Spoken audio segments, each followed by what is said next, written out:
দেশমাতা খালেদা জিয়ার অঙ্গীকার অঙ্গীকার, এদেশে থাকবে না আর স্বৈরাচার স্বৈরাচার, খুনের বিচার হবে হাসিনার হাসিনার, এদেশে নাই তোদের অধিকার, দেশমাতা খালেদা জিয়ার অঙ্গীকার।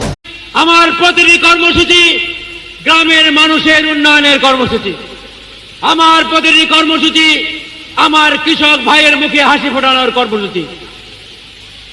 তাই আমার মূল নীতি, আমার মূল স্লোগান ৬৮,০০০ গ্রাম বাঁচলে বাংলাদেশ বাঁচবে। I love you. I love you too. Shukur Ali ভাই, তুমি তো আমার কোনোদিন ফুলও দিলা না। আজকে আমি ফুল দিমু, আর কাল তুমি আমার ইটা দিবা, ইটা দিবা। আর বাইগান